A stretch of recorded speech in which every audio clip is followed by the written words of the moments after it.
What is good, y'all? SGG Game, man. It's your boy SmooveGotGame back with another Pittsburgh Pirates rebuild video, baby. And today we are getting into game 2 of the season here, as we had opening day yesterday where we got the dub against these Colorado Rockies. If you guys missed it, make sure to go back and check that video out, man. And stay tuned to the videos. Like, comment, subscribe, all that good stuff. Turn the bell on so you know when new videos are going up to really support the series and help the channel grow, man. I really appreciate all the love and support you guys already give. But today, we're going to the Major League debut of our number 6 prospect, 28 overall in the MLB, Jared Jones, who did great enough in spring training to, at least in my eyes, earn a spot in our rotation to continue his growth up here at the Major League level faster than Paul Skeens did, as I just wasn't too impressed with what he was able to put up. The numbers that he did during spring just were not enough to me to go ahead and get him up to this Major League roster. So I wanted to go ahead and show the full debut here for Jared Jones, as he's getting his first actual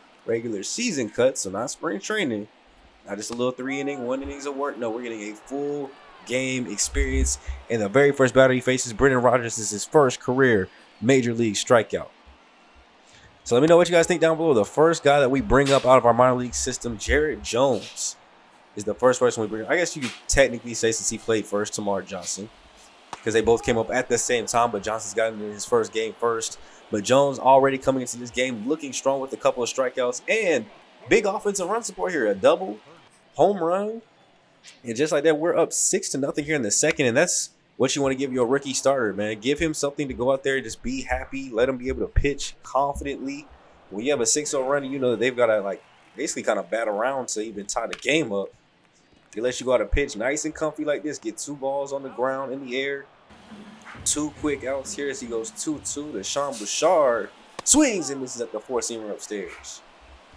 Now, if you guys remember, he came into the league with only 3 pitches, but having been bumped up and working with our Major League starters here for a while, both Mitch Keller and a couple of our other starters, Jordan Hicks, worked with Jared Jones to get a 4th pitch, as requested by me. I told him to go teach him a 4th pitch, and he wanted to learn the sinker. So he does have that added to his arsenal as his 4th pitch. And basically what we did is we kind of just put it there with his averages between his other 3 pitches, and in a way that it wouldn't actually like upgrade any of his other stuff, like his control velocity and break stats. So he wasn't seeing like a boosted increase from just adding a pitch on any of his stuff. He's still got to get that better on his own. But we have those in pretty good spots there to kind of sit with the rest of them. So it'll make sense as they got their first batter on, and he easily gets cut down there by Henry Davis on the steal attempt. And just like that, it's almost as if nobody has been on base as that ball is high into center field. And it'll go ahead and be gloved in. So 3 innings. Only thing he's giving up is a walk, a couple strikeouts here. And he's looked pretty strong as that slider is getting things on the ground. And I think that's why he wanted the sinker. He wanted a more for sure ground ball pitch. When I think slider, I think strikeouts, mainly just strikeouts. Changeup, I guess you could kind of say it's on the ground, but it's also way easier to time up and hit. Just got to be a ground ball pitch. 4-seamer, of course, you're just going to try to look to blow that by people, get a ball in the air, pop-ups. Same thing kind of with the changeup. But I think the sinker baller gives him a legit double play pitch, ground ball pitch when it's needed. I really like that. I mean, it was between the sinker and the 2-seamer. I was going to say circle change, but the circle change is also more of kind of like a strikeout pitch to me. I see it more like a changeup mixture there as we get the strikeout up top on Jones. Yet another one.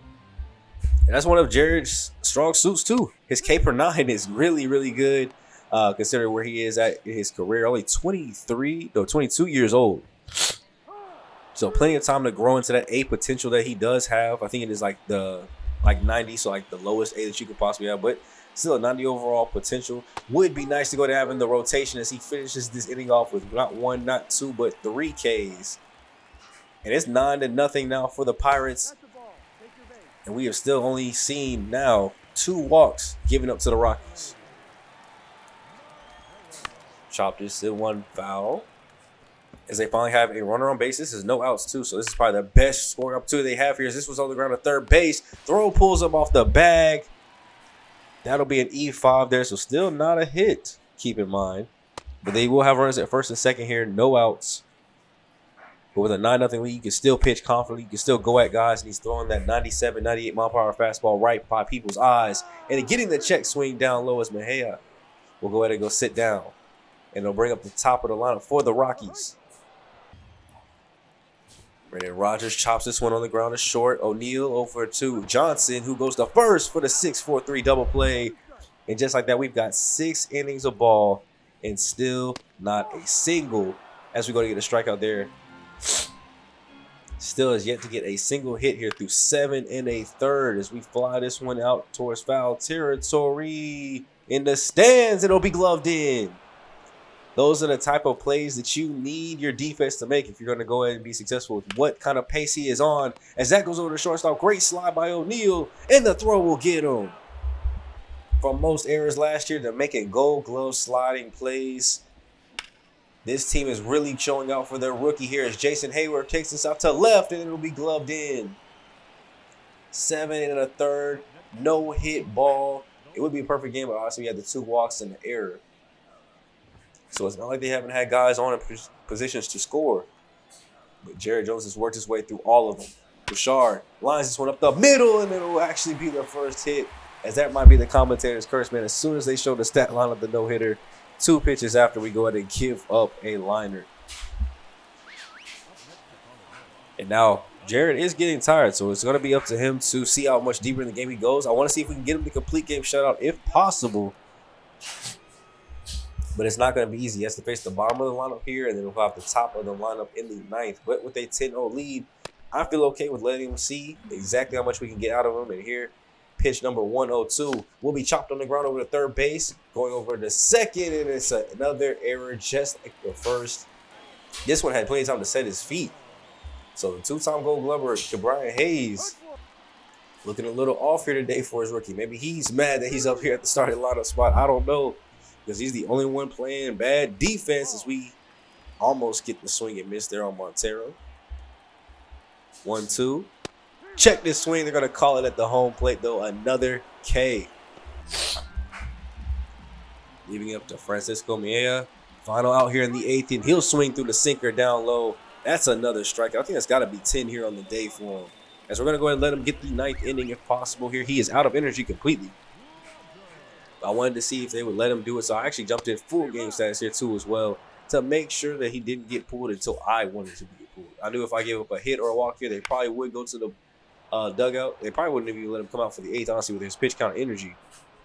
So I had to jump in full game style here and go ahead and finish this one out as we chop this one on the ground. It's going to be a base hit up the middle.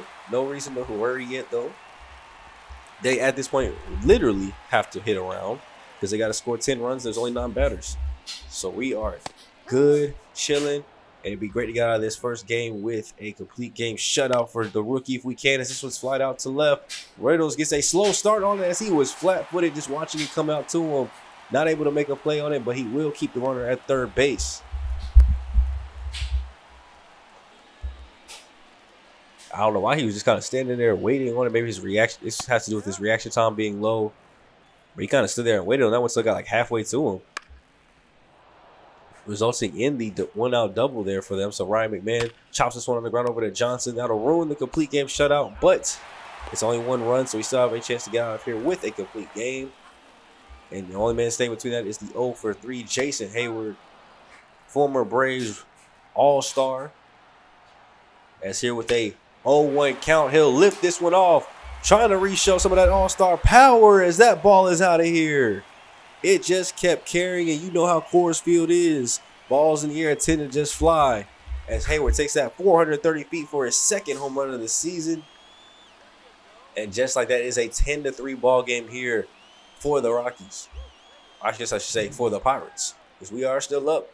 And with us still being up, 125 pitches deep, we do have somebody in the bullpen getting ready just in case it does get out of hand. But, I mean, 1 more out here would be great to keep this ERA low. Keep it right at 3. Sean Bouchard was now standing as the last choice of help for them. He swings through that one upstairs. It is 1-2. Swings through the 4-seamer now, topping out at about 95. As that'll be a complete game victory there for the rookie Jared Jones in his first ever career start. Kind of getting off a little bit here, going against the Rockies, who are already 0-3 coming into it. But any dub in the major leagues is obviously better than the minor leagues. So shout out to my boy Jared Jones coming in and getting the victory, only giving up 4 hits to the other team, 2 errors, unfortunately. But that home run was pretty much the only big hit that they had here today.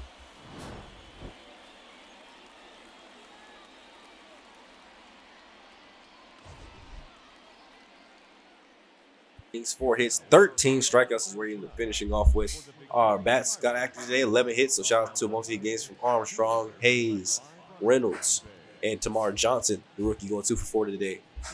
O'Neal, Reynolds, and Hayes all getting home runs. Johnson getting a double, getting his 3rd RBI. Hayes getting up to 8 RBIs now, leading the team along that way with 2 errors.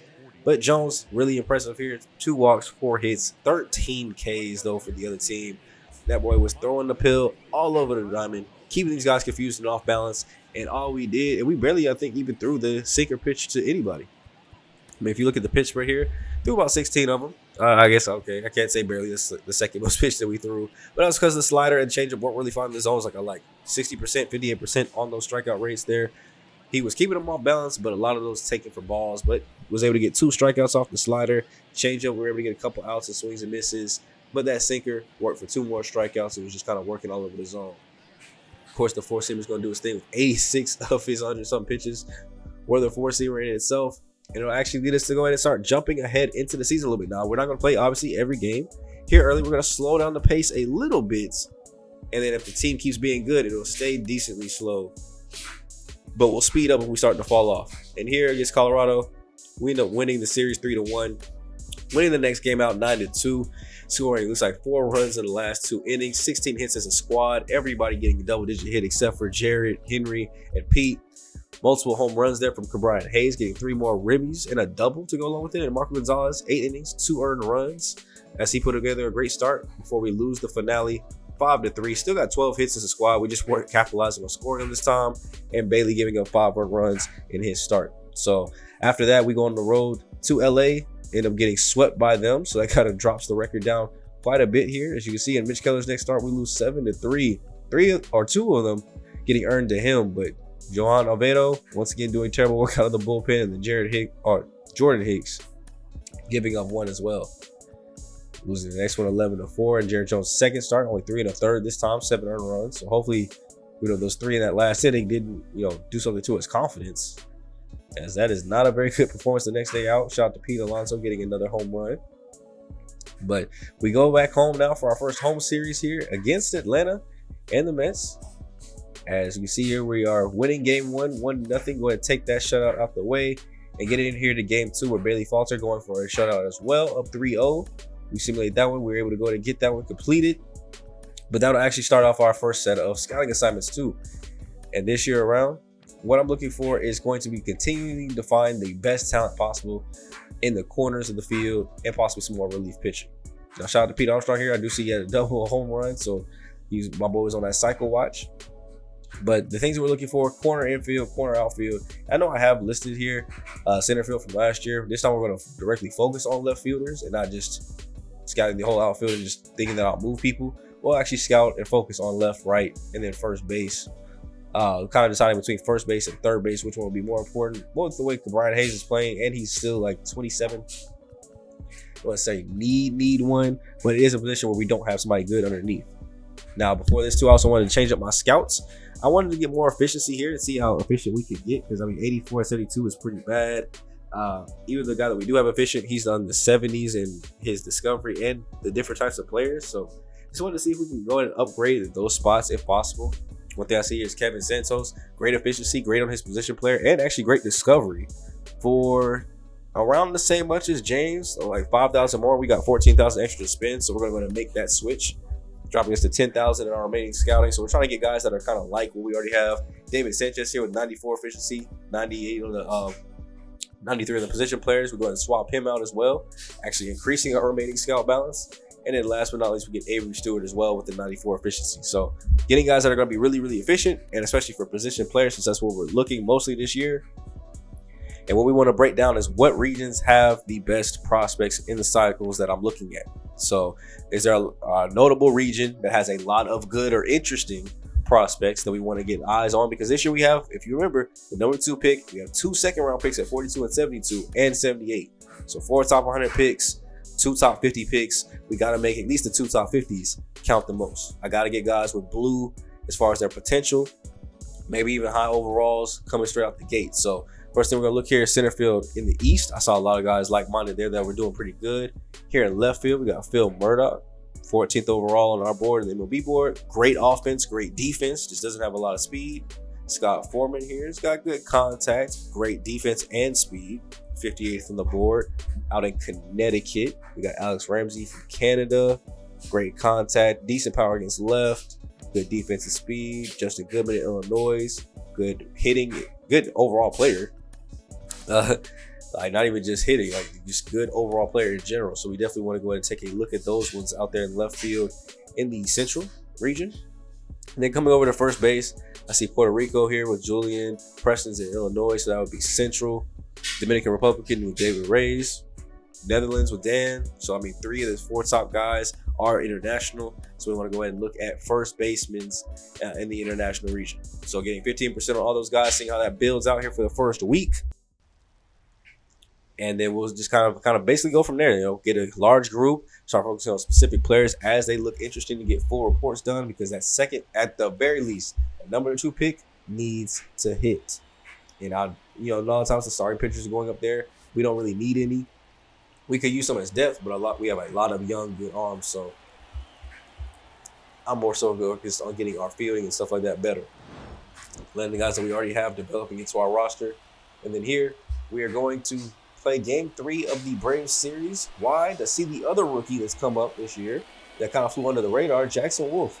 Only 4 innings in his first start, so was not too good at all. He had 1 strikeout through those 4 innings too as well.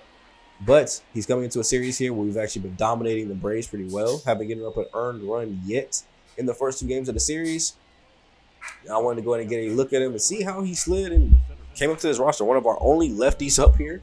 I mean, him and Marco Gonzalez, I think, are our only 2 lefties at the major league level, and both are in our starting rotation. So none in the bullpen, at least as of right now. I mean, he's got a great curveball though. He's got obviously the 4-seam. He's got a good changeup that has good break on it. But I really do like the break on the curveball in general because it was getting a lot of looks here, as you will see throughout this start. And then a 4-seamer that kind of has that heat coming behind as that one gets popped up on the 2-seam. Out of bounds. I said out of bounds. Wrong one. In the seats. Chopping this one on the ground to Pete Alonso, taking it to first base himself. Now, Jackson did do good in the spring. He put up some really good numbers. Looked like a good, strong number 5. And I just felt like over putting him or Paul there, I think he actually ended up having better numbers than Paul too as well. But why not just test Paul and put him in the long relief role to let Paul go down to AAA actually and keep developing, so that when he comes up here, he's immediately balling. I don't want him to come up here and be in the long relief role or come up here and struggle, which hopefully doesn't happen with Jared. But so far, Jared's looked okay, put up decent average, what you see first year numbers. And right now, Jackson giving up a hit here that looks like it will score the first run of the game. Ronald Acuna Jr. getting the RBI base hit out into the outfield to go ahead and put the Braves up 1-0 already. And hopefully this isn't looking like his last start. We only lasted 4 innings last time. I need you to at least give me 5 or 6. Matt Olson will be up next. This ball's in the dirt here. Not going to move up, though, but 1 out. A ground ball pitch would be great here as this one gets popped up into the seats, foul. 1-2. Wolf. Not getting the chase on the changeup, so let's go ahead and come back with the curveball here. Swings and misses through that one as that was well off the plate. Not able to make any connection with that. It'll be the first strikeout of the game. Next up, he's got Ozzy Albies, who's batting 167 to start the year, looking kind of rough. Throw over to second bases. No one's going to be able to get that one. Cruz just kind of lazily let that go by him, and then Armstrong's got to come in, and it turns a stolen base into an E2. It moves the runner all the way up to third. Now, thankfully, there's 2 outs, so any out will still get this stop, and it won't be a sac fly RBI situation. But you do not want to see errors like that happen, especially lazy play there from O'Neill, as Reynolds will go ahead and come in and finish out this first inning. Keeping it just 1-0 here for the Braves. They have Huskar Yunal. In his first start, he only lasted 2 1/3, so he didn't do much better at all. So let's see if our bats that have started out strong this year can go ahead and put pressure on him. Armstrong batting 400 to start the season. We'll get these kicked off for us. Huskar Yunal. Honestly, just getting back into baseball, so I'm not really sure who this is. His name sounds familiar, so I'm not sure if this is maybe one of their prospects that they brought up, if he's actually been in the league a while and just not as well known to me. But here right now, he's getting well known and acquainted with these bats. as we get a pop out to right field to go to start the game off. Brian Hayes batting 382 this season. Chops one up the middle. That's going to actually get through, though, for a base hit. And we're getting our first runner on.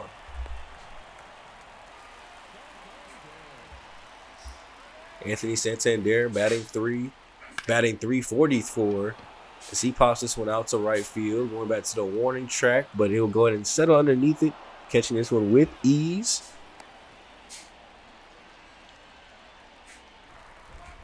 And then Brian Reynolds batting fourth, 389 on the season. Our top 4 guys all batting over 300 is amazing. You would think we'd have more wins than we do, as that one gets gloved in. You think we have more wins than we do with how good these batting averages are? I mean, 273 at the 5 spot is good, with the guys in front of him all hitting over 300 as he strikes out, though. Then Pete Alonso, the first person we see struggling at 205 as he chops us on the ground. But yeah, we don't just see too much, and that's probably from the pitching, because it can't be these bats when we lifting off like that. That'll be a tie ball game. Load up the cannonballs. We are coming home. Solo home run. Go ahead and clear the deck for my boy Pete Alonso. This is his 3rd of the season. 388 feet, just taking the second pitch that he sees out over that left field wall, and it was just too easy.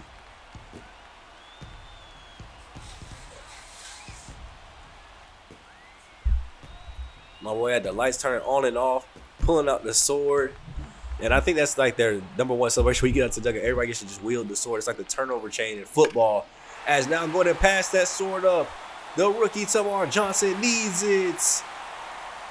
He says, anything you can do, I can do better. I can do anything better than you. Now go ahead and clear the deck for the back-to-back jacks. 2nd home run of the season. This one goes farther, 405 feet over that tall wall in right field. And give me my lead. Not even known for his power on the squad. About 64. I guess it is more than his contact, but that does not stop a 3 back-to-back jack. I hope the deck was still cleared. I hope y'all didn't come up, because us hitting home runs is like earthquakes in California. There's always an aftershock, because there's another one coming through. Henry Davis hitting his first of the season. A long fly ball there to left field. And just like that, we get the lead back with tax. It's 3-1 Pittsburgh Pirates.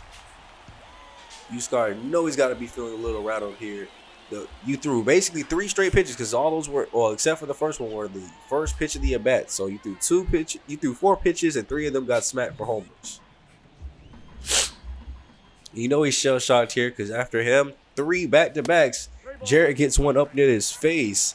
As that'll be a ball up top, 3-1 count here. And he'll go ahead and just walk his way over to first base after the 3-1 count. And that'll lead to Pete Armstrong going and coming up here with a runner at first base. Let's see if we can go and keep this rally going. I want to score as much as possible. Obviously, we've seen Jacksonville struggle, so we want to get him a nice, comfy, cushy lead. So that way he doesn't have to worry either, just like Jared didn't have to worry at the beginning of the video. Had to worry in the second start, though, as we get a strikeout there to Armstrong as he goes and sits down. Hayes will be up next, watching the four-seamer off the plate there. As there's now 2 outs. Great chance to keep a rally going here as we get reminded of Hayes' 2-time Gold Gloves, back-to-back, actually, 2023, 2024. We'll see if we can get a 3rd one in this year, 2025. And that's a long drive out to left field, and it'll be caught on the run. Great play there in left field. But we're not done with our bats here as we go bottom of the 3rd. Anthony Santander getting that one up the middle. And y'all let me know down below. I feel like I've heard them say his name with no H, like Anthony. Is it Anthony Santander or Anthony Santander? Somebody let me know down below. Those are pronunciation. As whatever pronunciation it is, it looks like he's going to have a chance to score here. As this ball will get down in the gap and bump up against the wall, but not go over. This should be an easy RBI doubles. We're going to go ahead and go to the plate. No throw will come in. 4-1 ball game. Reynolds' 3rd double of the young season already, and will lead to Cruz coming up in the first pitch he sees. He'll crank this one up the middle. That's going to be a base hit, and that's a lot of speed going around with 63. As they're going to throw this one to the plate. Play at the plate will not be in time. In there ahead of the slide, no tag. Leading to Pete Alonso coming up with a 3-0 count. You know they're not trying to start that home run rally again here. As he actually does get one right there on the black, getting Alonso to swing through it for the 3-1 count. But an easy take there on the slider, not even putting it close. As that's his second walk of the game, it'll lead the runners at first and second for the rookie. Johnson chopping this one on the ground. It will go over to second base for one. Back over to first for the second. 4-6-3 double play there off Johnson, leading up to Henry Davis, getting 2 outs already. Flying this one out into the outfield. It'll get down for a base hit though. So the rally did continue at least for one more. RBI base hit to score O'Neal. It's 6-1 now.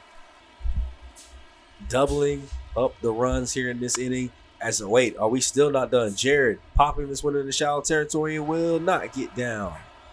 Good catch there by the center fielder, tracking it down. Let's go ahead and jump back in with Jackson. He's calmed down after that first inning. We've seen 3 quiet innings from him here as we jump into the 5th. And see exactly how well he's doing here. Basically off against 6, 7, and 8 for the Braves is Austin Riley. We'll watch that second pitch go down below in the ankles. Watch the third one as well for a 1-2 count. At about 59 pitches pitched, 60 will actually even it up. 2-2. Chopped on the ground over to Cruz. Lines this one up and throws it off the hop step. Easy out number 1. This is what I'm kind of expecting from Jackson here. Give me about 5-6 strong innings.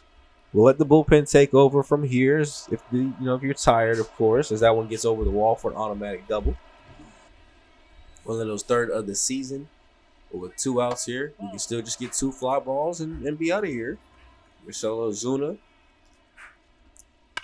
gets a curveball over the middle of the plate. That's going to squeeze its way through. 31 speed might be just all they need to get to the plate as they get this one cut off. He's in there jogging in as that'll be an RBI base hit there from Ozuna. And Sean Murphy looking to keep this rally going, but now a ball on the ground would be perfect here for Jackson. 2-2. Swing. I said swings. I saw his arm swing. He checked or watched that one go all the way by. I don't know why. That was a great four-seamer to hit. Then we get a chopper over to third base for Hayes, making the play over to first. They get a run back here, managed to get one, but it is still 6-2, and we're still letting Jackson come out here for the 6th. And I think this might be one of our last innings here, getting closer and closer to that 80-pitch game there. As you see down below, Bailey Falter actually got a complete game shutout in the last game, so shout out to Bailey. No shutout here for Jackson Wolf, unfortunately, but still in line to get a dub and a quality start if he can make it through this 6th inning. That one is going to be lined out to the outfield. Crow Armstrong's going to have to come in to grab this one. He will quickly to not allow that runner to move over to third. Got to have the bullpen up and working here now at this point as we get another base hit up the middle. Crow's going to have to come in firing as the runner's going to go ahead and score across on this one. We throw it to the cutoff man to keep him at third. It is now 6-3 thanks to Matt Olson. As our pitcher is getting tired here, we let him at least try to get one more batter if possible. He still has yet to even get it out here. So we're really just waiting for our bullpen arm to be ready. Swing. Why do I keep thinking this way? The commentator cast has got me looking confused. He takes that one for strike 3. Anytime I see a strikeout, it just gets so hyped because especially in this situation, we need him. Now a ground ball here would be perfect with a 3-2 count to Austin Riley. So watch that one go. Another walk given up here, actually his first walk of the game, and that'll be the last straw there. Jordan Hicks is finally ready to go. 2 games, 4 1/3. So ignore the ERAs, barely got any work in, but 2.5 or 0.25 batting average against both lefties and righties. Shows that he's not really giving up hits too often here. As that's going to be a base hit, though, that will get down to the outfield. And score one at least to hold the other runner up and keep the bases still juiced. This is getting more and more concerning here for the Pirates. Hicks trying to get them out of this, and he is the sinker ball specialist. A nice ground ball would be beautiful, but he's getting 2 swings and misses instead. Comes back 0-2, and that's going to be a liner out to Johnson. Throw will go over to second base. Not going to be in time. The umpire threw up that out symbol a little too late. I thought we might have got him, and then Johnson getting a slow roller up the middle. He's going to settle his feet down and throws it over to first base, and Johnson will end this one for us. Some great plays there defensively to keep them from coming all the way back, but it was a big inning for them to get this back to a 6-4 ball game, and now it's back to our bats trying to get back active too as well.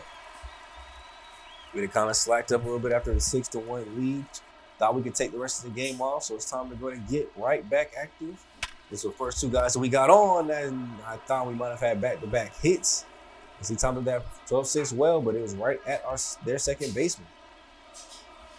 Reynolds, he gets a 12-6 as well. That one's going to land for a base hit, though. And just like that, we got runners at first and second. No outs for O'Neal Cruz, who they almost get him with the 12-6 too. Turning that one early, it might have been out of this yard. But instead, it's an 0-1 count where he'll get a sinker and on the line this one down the third base line. It's going to snug up against the corner. That's going to be an easy RBI double. We won't send the runner off. We probably could have here as we try to send him here late. Fake the throw, though. Nobody comes over to cover the third base back, so we get back safely. But I thought about it when I saw that ball kind of escape. If we jump back to the second inning, the start of the trifecta here with Pete Alonso taking that ball way out to left field, and we'll see what he's able to do here now with two guys in scoring position. They're actually going to intentionally walk it. Manager looks over, says throw the 4 balls. Now it's going to be bases loaded for the rookie. In his first big play opportunity of his career, it's bases loaded, no, 1 out, and that ball will get over the outfielder's head. Now, of course, they were all just holding up, waiting to see if it will go through. So one run's going to score, the second run's going to come into the plate, and they try to pump fake to first, giving us plenty of time to, I guess, get back, thankfully, as Johnson won't get out at first base. It's a 2 RBI base hit that probably could have been a lot worse had we been running on it. And they did a good job selling that, thinking that might be an out there for them. Henry Davis will be up next against a new reliever here, Scott Alexander. Davis 2 for 3 on the day already. Watching that circle change, Lois, he'll go back to the dugout, bringing up Jared Trillo. First pitch that he sees, he'll go ahead and take out to the outfield. That will be right at the right fielder's glove. No movement there that time around, and it'll lead to Michael Harris Jr. coming up for the Braves. Is there in the top of the 7th here, still trying to tee up against Jordan Hicks. As we're looking to see if he can go ahead and finish out this ball game, but it will be a leadoff double to get things started off here in the top of the 7th. Being a little bit more cautious here to Amal Rosario. As a 3-1 count, we pop this one up to Santander, who will go ahead and glove this one in. Runner will, of course, move over to third base with all that room. We'll just worry about keeping him over there at third for the time being. Ronald Acuna Jr., first pitch he sees. 101 heat at the chest. So it's come right back with the slider and try to confuse him, and he's got eyes all on it. He saw it coming, and that's going to be a base hit that'll score the runner. It's 9-5 Pirates. So it seems like we're just kind of both going back and forth here on runs. That's going to be a base hit that gets past O'Neal up the middle. Looking to be a double play depth, but it won't work as the throw is going to come into third. Ronald Acuna Jr. showing off the speed, getting over to third base. And Ozzy Albies has a great chance to at least get one more RBI here if he can get on. 3-2, he'll fly this one out to Santander. At least they kept it off the ground, which would have been a double play. Instead, it's an RBI sac fly out to right field. And the lead is cut right back down to 3 yet again. Can Jordan Hicks get us out of the 7th, though? Full counts to Austin Riley. He swings through the slider downstairs. So now that might be his last inning of work, but we jump down to the bottom of the 7th where Brian Hayes, as well as 3 and 4, backing them up. Anthony Santander waiting in the on-deck circle with a full count to Hayes, still facing off against Scott Alexander. Gets a slider upstairs, lines this one out to the outfield. It'll get down in the gap and up against the wall. Just enough speed here to make this an easy stand-up double. With 1 out only in the inning, we have a great chance here to possibly get some more insurance runs. Santander up the middle, right back at the pitcher. Sliding right past his face somehow, as we were going to get an RBI base hit as they try to come into the plate, but we're in there standing up with ease. It is 10-6. As we go ahead and jump things forward here, going top 8, Jonathan Loaiza coming in. He's only got 2 games on this young season. If you remember, we picked him up in free agency. Now I'm finally getting to see if he can go ahead and shut this door. I mean, we have a 4-run lead, so not really a safe situation.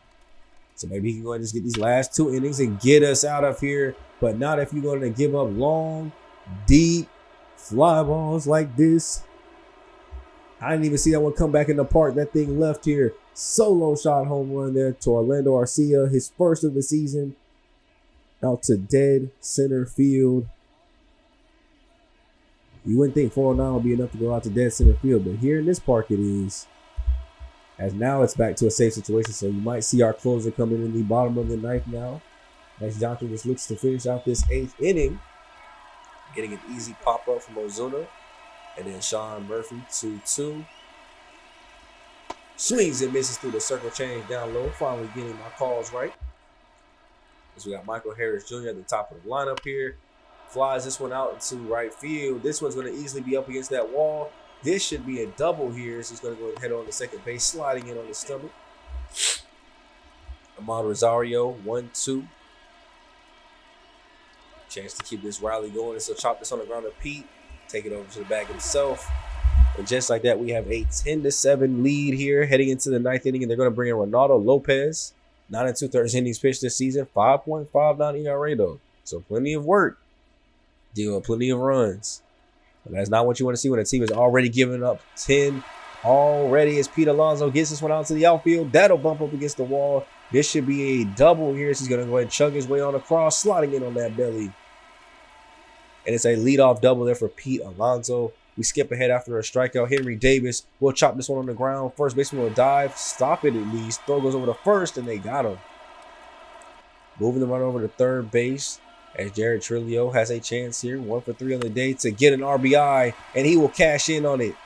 Make it 11-7, back to not being a same situation. We've been going back and forth with this the entire game, making me change my whole bullpen strategy on who's coming in next and who's staying.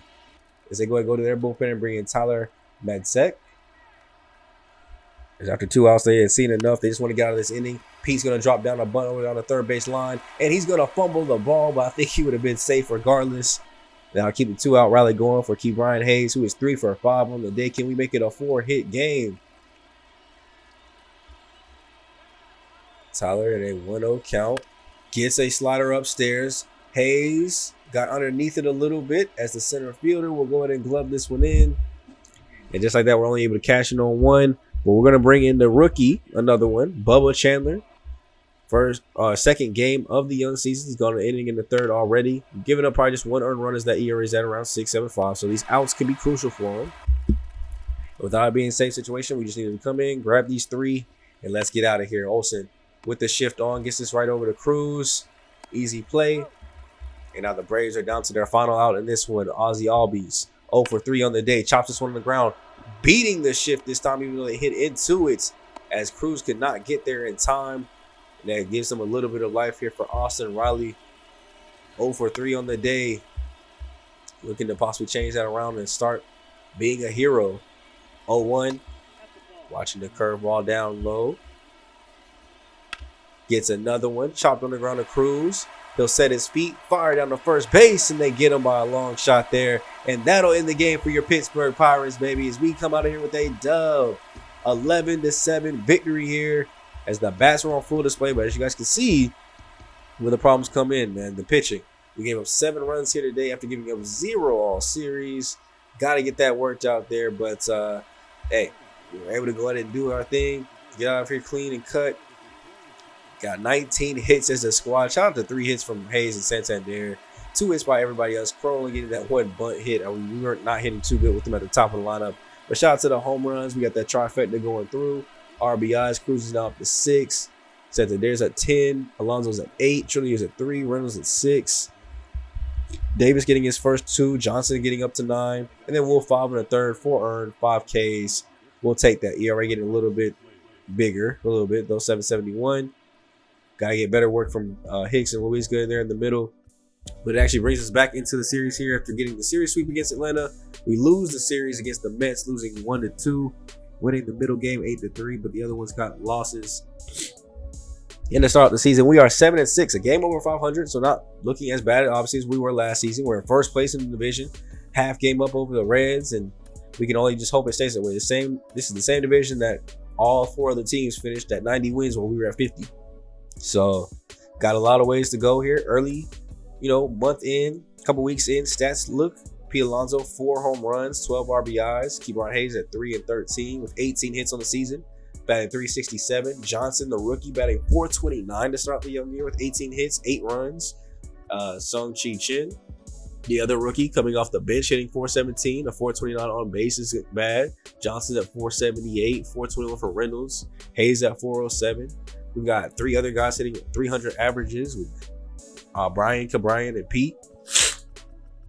As we go and look over too as well, I wanted to check out the different splits if it shows it here. How many at bats? Is it even worth looking at? How many at bats compared? 38 on the right, 17 on the left. It's kind of okay to start looking at some of these numbers. Hayes is hitting 385 against lefties. Reynolds 333. A lot of the bench guys are doing good. 313 by Pete, but then it kind of falls off from there. Jared 250, but you know, not too many at bats against lefties. But it's great to see what these kind of splits are going to look like because it can help us adjust our lineups versus right versus left. Help us, and the on base thing kind of helps us figure out who we want at the top of the lineup, which is why I'm always hoping guys with great speed are up there near the top. So shout out to the great lineup that we have put together here. I mean, we got guys at the top hitting very well. Tamar Johnson, Henry Davis, we obviously had to bump down because he's in a little bit of a cold streak. Jared Trillo rounding out the lineup, hitting 265. Is not bad. I do want to get Shang-Chi Chang, who, as we saw, was hitting good against lefties and batting 400 in general. Let him DH a little bit and let him get that left-hand spot. See if he holds it down. Now, pitching-wise, already off to a decent start here. I like the ERAs and everything, but quality starts-wise, Jared is at 2 for 3, despite the ERA being high. Marco's at 2 for 3. Mitch is only at 1 for 3, despite his ERA being extremely low. Bailey Falter 1 for 2, and then Jackson Wolf is yet to get a quality start. You know, last game was quality, he just didn't make the 6. Yeah, to get a quality start, you have to go 6 innings and be good. I think he went like 5 in the third.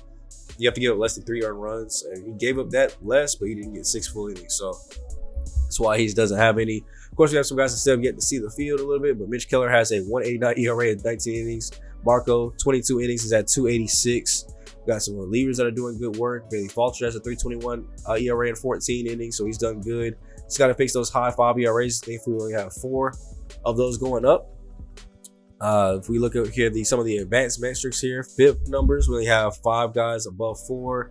A lot of guys are still doing good in this category. Bailey, Jackson, Jared, doing great with the advanced numbers portion of it. And then I wanted to look at something that was a problem for us last year. Our hits given up. Jared's already given up 20, 12 earned runs, which is crazy. 3 of them home runs. Mitch is at 18, 8, and 3 as well. So I also want to compare it to the innings pitched that they have. You know, they're doing a pretty good job of managing those hits per innings numbers for me, for my taste. Now we look at AAA, as Paul Sees is doing pretty good in his first 3 starts. Sub 2 ERA. Eric Lawyer is actually doing good too as well with this low 3 ERA. So looking at some guys that could potentially come up mid-season, not have to wait to September call-ups. And that's all that was, to look at those AAA stats. We're going to keep monitoring those here early in the season, see how they go through month 1, month 2, and a possible call-up there in month 3 maybe. Get 2 months of solid work in, and then look at those call-ups. So that'll be where the video ends here today. We're going to end it at mid-April. Next time out, we should finish up the rest of April, maybe get a little bit into May. But as you can see, we're going on that Cali trip, coming back home to face Cincinnati, division rival, and the Giants, and then going back on the road to Miami and Cleveland. So if you guys are ready for the next video, please leave a like, comment, and subscribe. You guys can tell you boys a little sick through the commentary, but I'll fight through it for you guys. So love the support you guys already give. Keep supporting and sharing out where you share all your cool stuff, all your favorite stuff, all your gaming stuff. Let's grow the channel up, man. Road to 1K.